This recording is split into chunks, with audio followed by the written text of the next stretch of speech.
বাউফল উপজেলার বড়ডালিমা গ্রামের আলাউদ্দিন আহমেদের ছেলে জসিম উদ্দিন। দীর্ঘ ৬ বছর মালদ্বীপে ছিলেন তিনি। কুলহুদু ফুসির একটি ঠিকাদারি প্রতিষ্ঠানে কর্মরত থাকাকালীন অসুস্থ হয়ে ২৬ এপ্রিল সেখানকার হাসপাতালে মারা যান।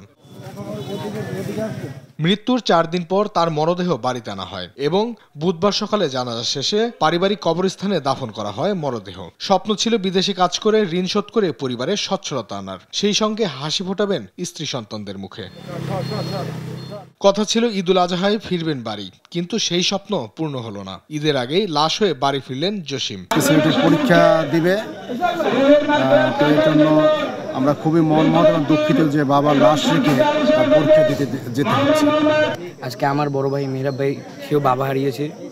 সে এবার পরীক্ষার্থী, বিষয়টি অনেক দুঃখজনক, কারণ একজন বাবা একজন মানুষের কাছে বট গাছ। এখন যখন বাবা হারায় তখন বোঝা যায় পৃথিবী কতটা কষ্টের। জসিমের ছেলে মেহনাব হোসেন এবছর দাখিল পরীক্ষা দিচ্ছেন। আমার 18 বছর চলে।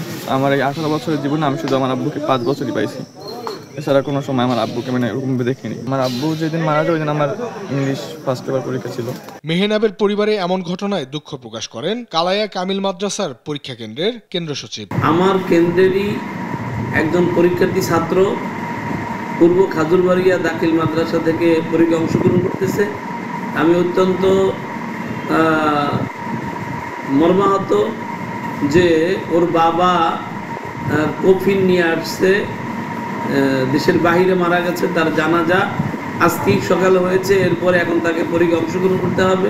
নিহত জসিম উদ্দিনের স্ত্রী, এক ছেলে ও এক মেয়ে রয়েছে। নিউজ ডেস্ক, দেশ টিভি।